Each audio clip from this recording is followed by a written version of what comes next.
بسم اللہ الرحمن الرحیم۔ بسم اللہ الرحمن الرحیم نحمدہ ونصلی علی رسولہ الکریم اما بعد۔ یوسف واپی کا دوسرا اعتراض کہ حضرت مولانا سعد صاحب دامت برکاتہ نے اصحاب کہف کے کتے کو کتے کے بجائے شیر کہا، تو اس مسئلے کے متعلق انشاءاللہ ہم تقریباً 3 یا 4 باتیں وضاحت کے ساتھ بیان کریں گے۔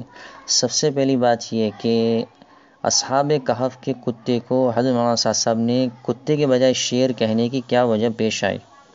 دوسری بات یہ کہ جب انہوں نے کتے کے بجائے شیر کہا تو اپنی طرف سے کہا، تفسیر بالرائے کی، یا پھر ان کے حوالے موجود ہیں تو انشاءاللہ ان کے حوالے بھی دیے جائیں گے۔ تیسری بات یہ کہ جب یہ حوالے موجود ہیں اور انہوں نے تفسیر بالرائے نہیں کی تو پھر انہوں نے اس مسئلے سے رجوع کیوں کیا، تو اس کی وجہ بھی انشاءاللہ بیان کی جائیں گی۔ جب ان کے دلائل دیے گئے تو یوسف واپی کا حاسدانہ اعتراض یہ ہے کہ یہ شیر والا جو مسئلہ ہے وہ جمہور کا قول نہیں، تو اس کے متعلق بھی انشاءاللہ تھوڑی بات ہوں گی۔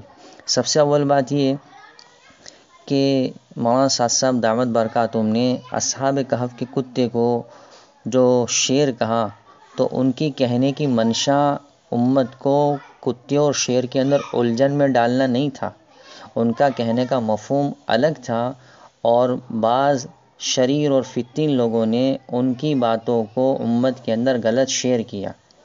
تو بعض لوگ کہتے کہ بھئی مولانا سعد صاحب ایسی باتیں کیوں بیان کرتے، ہمارے پہلے اکابرین تو ایسی باتیں بیان نہیں کرتے۔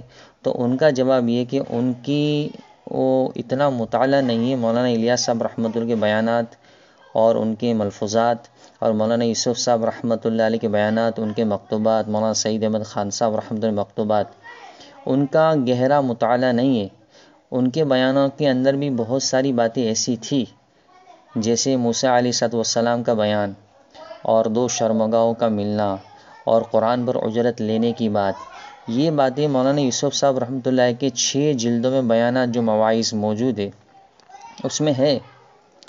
تو اس کے اندر سے مولانا سعد صاحب دامت برکاتہم مولانا یوسف صاحب کے بیانات کو اکثر نقل کرتے ہیں، لیکن اس زمانے میں فتنہ نہیں پھیلا، اس وجہ سے کہ اس زمانے میں واٹس اپ نہیں تھا اور میڈیا اور یوٹیوب ایسی نہیں تھی جن کی وجہ سے لوگوں کے اندر فتنہ پھیلایا جا سکے، اور ایسے لوگ بھی اس زمانے میں نہیں تھے۔ بہرحال مولانا سعد صاحب دامت برکاتہم نے یہ واقعہ بیان کیا، کئی مرتبہ واقعہ بیان کیا، تو ان کا کہنے کا اول مفہوم سمجھے کیا ہے۔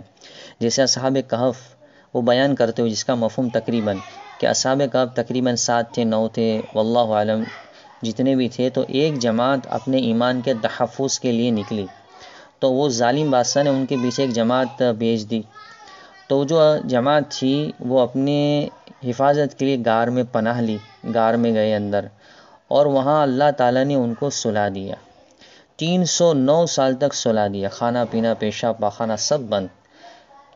تو یہاں پورا میڈیکل سائنس اللہ تعالیٰ نے اٹھا کر پھینک دیا کہ 309 سال تک اللہ نے زندہ رکھا، ہر 15 سابان کو کروٹ بدلتے تھے، لیکن قرآن کہتا ہے وہ زندہ تھے، اللہ نے ان کو زندہ رکھا تھا۔ تو یہاں اللہ تعالیٰ نے پورا باڈی سسٹم مسخر کر دیا، پھر وہاں کا کلائمیٹ اللہ نے مسخر کر دیا، پھر سورج کی کرنیں غروب اور طلوع کے وقت بائی پاس ہو کر گزرتی تھی، تو اللہ تعالیٰ نے سورج کی کرنوں کو ان کے لیے مسخر کر دیا، پھر اللہ تعالیٰ نے پہاڑ کو ان کی وہاں جگہ کو مسخر کیا، اور اللہ تعالیٰ نے رعب کے ذریعے سے ان کی مدد فرمائی، اور وہاں کتا نہیں تھا، وہاں شیر کو وہاں اللہ تعالیٰ نے بٹھایا، اور شیر ایک مدد کے لیے کتے کے بمقابل زیادہ اثر کارک ہے اور زیادہ وزنی چیز ہے، وزنی پرانی ہے، وزنی درندہ ہے، اس کو بیان کرنا مقصود تھا۔ اور آگے کی بات سنیے کہ حضرت نے یہ فرمایا کہ جو لوگ اپنے ایمان کے تحفظ کے لیے نکلے تو اللہ تعالیٰ نے پورا باڈی کا نظام مسخر کر دیا، کلائمیٹ اور فضا کو مسخر کر دیا، سورج کی کرنوں کو ان کے لیے مسخر کر دیا، اور اللہ تعالیٰ نے ان کو نیند ان کے لیے مسخر کر دی، اور اللہ تعالیٰ نے وہاں کتا یعنی شیر وہاں رکھا جو ان کے حفاظت کے لیے۔ تو جو لوگ اپنے ایمان کے تحفظ کے لیے نکلے تو اللہ تعالیٰ نے یہ چیز ان کے لیے مسخر کر دی، تو جو لوگ اپنے ایمان کے ساتھ پوری امت کے ایمان کے تحفظ کے لیے نکلیں گے تو تو اللہ تعالیٰ کیا کیا ان کے لیے مسخر نہیں کریں گے. پھر آگے فرمایا جو لوگ امت کے ایمان کے تحفظ کے لیے نکلیں گے تو اللہ تعالیٰ پورا نظام عالم کو ان کے لیے مسخر کر دیں گے. اور بطور دلیل کی حضرت نے مولانا سعد صاحب کے واقعات کو بیان فرمایا کہ صحابہ کے لیے جانور، درندے مسخر کر دیا اللہ نے، پانی کو، سمندر کو مسخر کر دیا، ہوا اور فضا کو مسخر کر دیا، بادل کو مسخر کر دیا، اور کتنی چیزوں کو اللہ نے ان کے لیے مسخر کر دیا اس وجہ سے کہ وہ اللہ کے لیے نکلے تھے، اپنی اور پوری امت کے ایمان کے تحفظ کے لیے نکلے تھے. تو کہنے کا منشا یہ تھا کہ اگر ہم بھی اللہ کے راستے میں اپنے اور امت کے ایمان کے تحفظ کے لیے نکلیں گے تو اللہ تعالیٰ پورے عالم کو ہمارے لیے مسخر کر دے گا. مولانا الیاس صاحب رحمۃ اللہ علیہ فرماتے تھے کہ داعی کے قدموں کے تلے تو اللہ تعالیٰ نظام عالم کو مسخر کر دیتا ہے. تو یہ کہنے کا مفہوم تھا ان کا کتا اور شیر کے اندر امت کو مذبذب کرنا اور امت کو تشویش میں ڈالنا یہ مقصود نہیں تھا. اب دوسری بات کہ مولانا سعد صاحب دامت برکاتہم نے یہ کتے کے بجائے شیر اپنی طرف سے کہا. تفسیر بالراہی یا حوالہ موجود ہے. تو مفتی محبوب صاحب نے تقریباً 7 کتابوں کے حوالے دیے پیج نمبر کے ساتھ. میں 2 کتابوں کے حوالے عبارت کے ساتھ پڑھ لیتا ہوں. تفسیر مظہری مترجم جو معتبر تفسیر کی کتاب ہے، اس میں اکرامہ کی روایت میں حضرت ابن عباس رضی اللہ عنہ کا بھی یہی قول آیا ہے. اکثر اہل تفسیر نے لکھا ہے کہ اصحاب کہف کا کتا واقعی کتا ہی تھا. دیکھو آگے کیا ہے، بعض علماء نے کہا کتا نہ تھا شیر تھا. یہ جملہ اس میں لکھا ہے. ہو بہو مولانا سعد صاحب دامت برکاتہم نے یہ جملہ ہی اپنے بیان میں نقل کیا کہ کتا نہیں تھا شیر تھا. بعض لوگ اعتراض کرتے ہیں کہ مولانا سعد صاحب کو اگر یہ بیان کرنا ہی تھا تو صرف کہہ دیتے کہ وہاں شیر تھا، رعب کے لیے اللہ نے بٹھایا، کتے کی نفی کیوں کی؟ تو یہاں تفسیر کے اندر یہ جو بعض علماء کا قول ہے اس میں کتے کی نفی ہے کہ کتا نہیں تھا شیر تھا. تو مولانا صاحب صاحب نے وہی قول لے کر لوگوں میں بیان کیا. بس آگے لکھا ہے کلب ہر درندے کو کہتے ہیں. 2 معنی ہوتا ہے، ایک لغوی معنی ہوتا ہے، ایک اصطلاحی معنی ہوتا ہے. لغوی معنی کے اندر کلب ہر درندے کو کہتے ہیں، تو شیر ایک درندہ ہے. تو یہاں مولانا نے لغوی معنی لیا ہے، اور اصطلاحی معنی کلب کتے کو کہتے ہیں.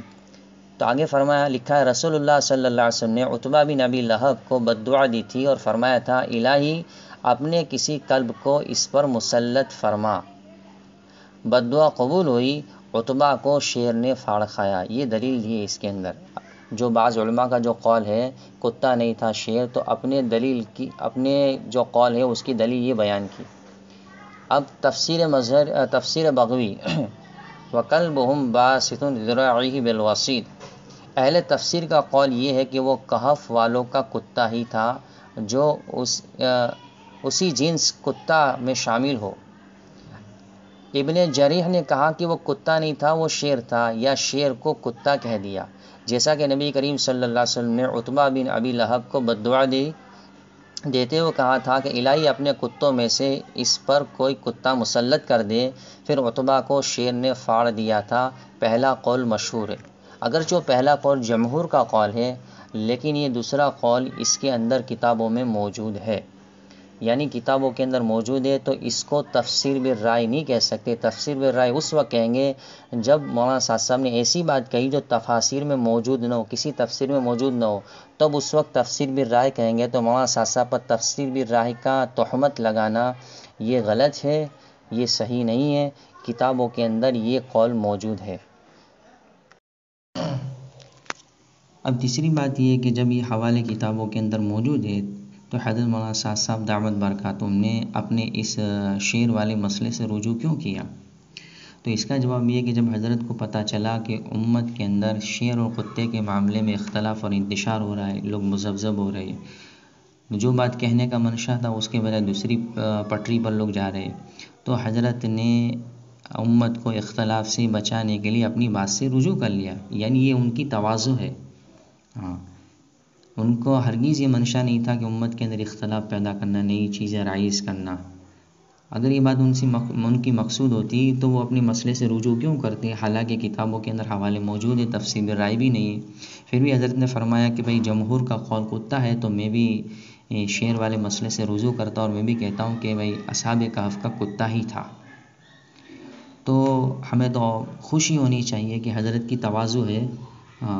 اور بجائے اب اس بات کو بند کرنے کے کور کرنے کے بجائے یہ یوسف واپی جب حضرت نے اس بات سے رجوع کر لیا، موسیٰ علیہ السلام کے واقعے سے بھی رجوع کیا، اور دیوبند کا خود ایک لیٹر پیڈ ہے جس کے اندر دیوبند کے علماء فرماتے ہیں کہ حضرت موسیٰ علیہ السلام کے واقعے کے رجوع قابل قبول ہے، سب اس پر متفق ہیں.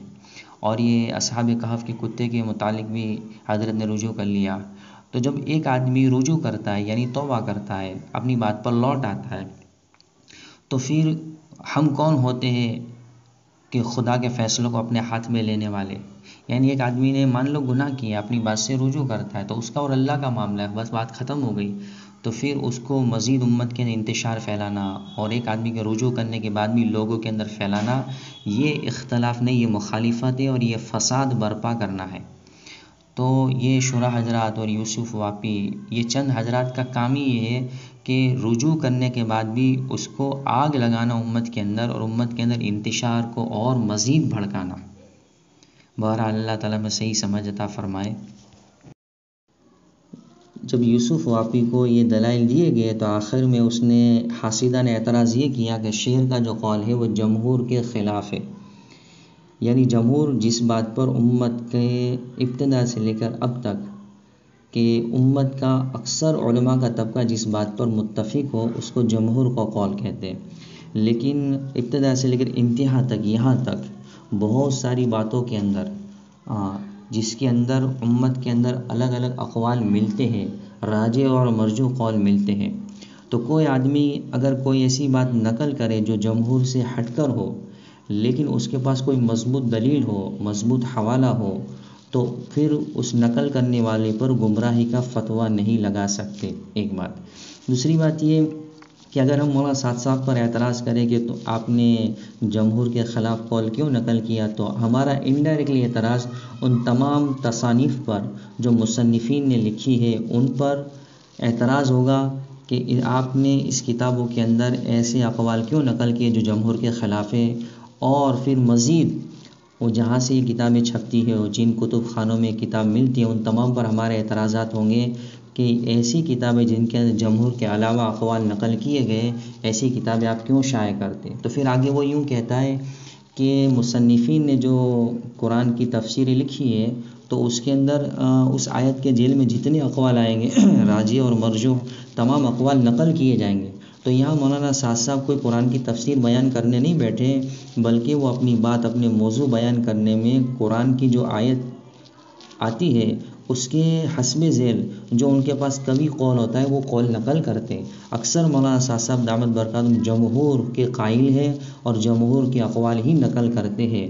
ساز و نادر کبھی کوئی ایسا مرجوح قول جو نقل کرتے ہیں، لیکن ان کے کہنے کی منشا یہ نہیں ہوتی کہ امت کے اندر یہ اختلاف برپا ہو. بہرحال ابتدا سے لے کر اب تک ہم دیکھا جاوے تو علماء کرام کے اندر مسائل کے اندر بہت سارا اختلاف ہے. علماء حضرات اس کو جانتے ہیں، فقہ پڑھنے والے ان کو جانتے ہیں. حضرت مولانا زکریا صاحب رحمۃ اللہ علیہ خود لکھتے ہیں کہ شوال سے ہمارا درس شروع ہوتا ہے، شعبان تک کوئی دن ہمارا ایسا نہیں ہوتا جس کے اندر 20 مرتبہ ہمیں یوں نہ کہنا پڑتا ہو کہ بعض کا قول یہ ہے، بعض کا قول یہ ہے، بعض کا مذہب یہ ہے، بعض کا مذہب یہ ہے. بہرحال یہ ایک بیضا اعتراض ہے امت کے اندر اختلاف برپا کرنے کا. اللہ تعالی ہم سب کو ان تمام باتوں سے امت کے اندر انتشار پھیلانے سے بچائے.